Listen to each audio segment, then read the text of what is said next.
PNC Bank. I am so excited. We're back in Oklahoma City in the NBA Finals. They are all knotted up at 2 games apiece. It's only the 4th time this has happened since the format changed 10 years ago. The stakes, they could not be higher. And we're here to get you set on NBA Today. These are the signature moments in the pursuit of a title. The chance to go up 3-1. The other team to even it up. Way outside is good. Oh, what a gorgeous move. And inside for Toppin. Largest lead of the game. Yeah, I relish those moments. When I was a kid shooting on my driveway, I'd count down the clock for those moments. Gilgeous Alexander, handsome break, pulls back, baseline, jumper's good, clutch bomb. These finals are tied at 2 games apiece. Game 4 didn't end the way we wanted it to. Biggest thing is you can't let one spiral into 2. Learn the lessons from the past 4 games, and it's first team to 2 wins. Oh, this is the best part. It is the first team to 2 wins. Aren't you glad to see Chiney Ogumake?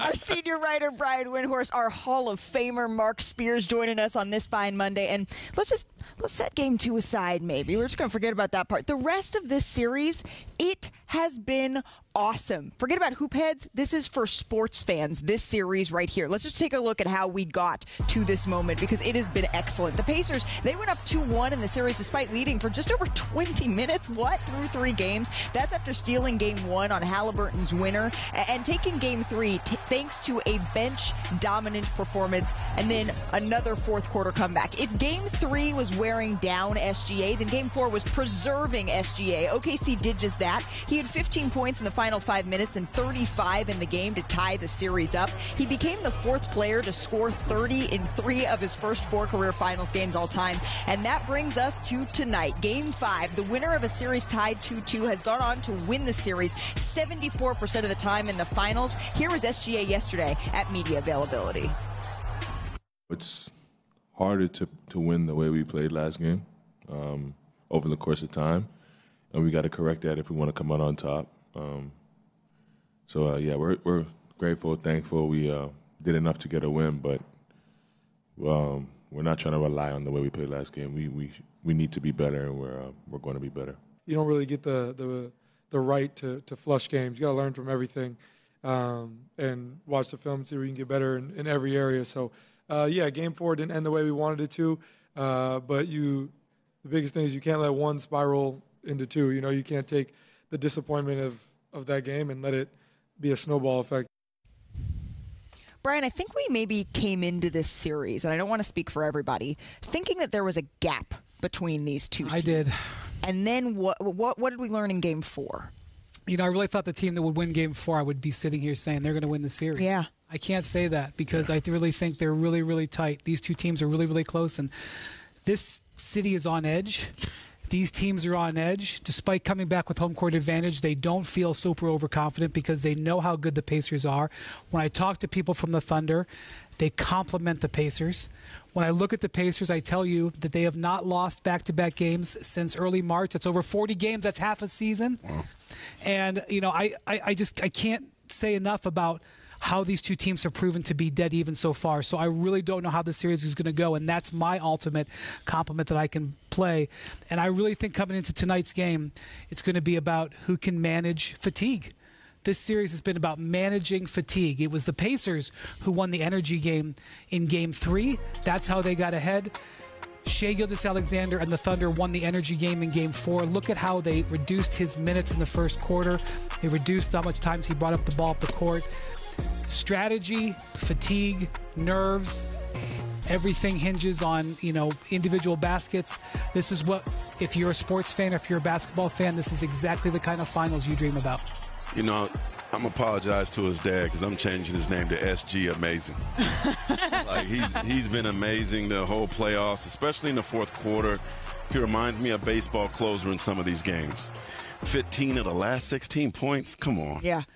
On the road, put the team on his back. Clearly, if they win, he's the MVP. But he's been doing this the entire playoffs, and they desperately needed him. I walked in that locker room after the game, and there was just a sense of relief, and he's the one that got him there. And he had no ego about what needed to be done to manage that fatigue. Usually we see him play the entire first quarter. They subbed him out. That's not something we see very often, but it worked. What changed down the stretch, Chiney? Look, in the NBA Finals, there will be a moment where you feel like the season is on the line, your back is against the wall, and you're paging the MVP to show up. And guess what? He did exactly that. He answered that call in grand fashion. And the way he was able to be productive late, particularly in the last 5 minutes, was targeting Aaron Nesmith. There they forced a switch, and now he's just waiting. He's playing the game. You're on an island in the mid-range, and he's waiting for you to put the hand in the cookie jar and draw a foul. But this next possession shows how tremendously skilled this man is. The MVP SGA again forced a switch. Here he gets the ball. You're on an island. Everyone disappears. He's playing ones like he was growing up in the backyard. But this time, look at the pivot. Advanced move. Forced a foul. These are the numbers that we're talking about when we say clutch performer. In Game 4, 15 points in the final 5 minutes. He was 3 for 4 versus Nesmith in that same frame. Scored 9 points against Nesmith, the most we've seen in a one-on-one scenario in that frame. So SGA, I was waiting. I was like, okay, it may not be like a dunk. It may not be a three, but it is perseverance and also consistency that has really separated him. It's still the moments that legacies are made of. But Brian, when we were watching those clips together, it's J-Dub that's bringing the ball up the court so that Shea can set the screen so that he can pick his mismatch. I got people that I really respect talking about how he reminded them of Scottie Pippen in this game. Wow. Because if you remember the way Pippen played, he was just a beast on the defensive end because of his great size, could defend all across the court, and he could bring the ball up the court, kind of be a point forward. J-Dub brought the ball up the court 25 times in this game. He'd never done that all season. They called on him to do this when they're down 2-1 on the road. And then at the end of the game, when the ball went back into Shea's hands, the reason they got Nesmith on to Shea all those times, they were running the two-man game with them. So first he was the ball handler, then he was the screen setter, and he scored 27 points along the way. That is a genius-level performance. This is what the idea of this is where we're going to go with this Thunder team going forward. SGA and J-Dub, that's what they want to have, that kind of power in these kinds of type of games. Can I tell you something? This is what's weighing so heavily on me. And I mean, I tell you it's weighing heavily on me. It's weighing too heavily on me who I should pick in this Game 5. Are we going to get the J-Dub that showed up in Games 1 and 2? Or are we going to get the J-Dub that shows up in Games 3 and 4? Let me say this. You know that Rick Carlisle spent the last 3 days because the thing that the Pacers do, they pressure. They pressure the ball. The reason they put J-Dub on the ball was because the pressure they put on SGA. So I would expect tonight, if they try to go back to that same strategy, they will see a new level of pressure that J-Dub hadn't seen before in the series. Speaking of Rick Carlisle, I had a chance to catch up with him. He is the ultimate underdog as a coach, right? Look at this, 40 career playoff wins as an underdog. That's an amazing stat. By any coach since 1991. Shout out Schwartz Center over there, our fantastic stats guru, including 9. 9 of them came this postseason. That's one shy of the 23 Spoelstra mark for the most in a postseason in this span. It's something that he and this team have embraced, have relished, and I spoke with him about it yesterday. You know, there are a lot of elements that point to us kind of as a natural underdog anyway. You know, we're from a small market. We've been an underdog in most of these series that we've played in. And, you know, the whole thing speaks to the parity of the league right now, which I think is such an exciting thing for fans of the NBA and our fans in the United States. And this is the opportunity of a lifetime for our franchise and theirs. And, you know, we really embrace this moment. I think you know that opportunity of a lifetime from a different perspective than maybe many do. You have the longest span between head coaches in NBA history between getting back to these NBA finals. And I was thinking the other day that maybe I take it for granted sometimes. I get to come here every year. And how cool is that? Do you take that perspective to your team of you don't want to waste this because it is hard as heck to get back here? Yeah, we talk about it. It was something that, you know, we've talked about many times really throughout the playoffs, but once you get to the finals, it's such an elevated stage. You know, you look around at everything going on here.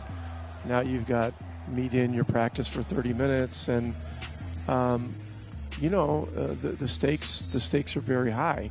We got our work cut out for us, but we're here and we're excited about the game. It's not just Shea, the playmaker, though, right? When you're looking down the stretch of Game 4, you're seeing him setting the screen so he can hunt maybe the matchups that he wants. Watching that film back, is there something that you see? Every problem imaginable they present. You know, there's a lot going on. I'm not going to talk about strategy.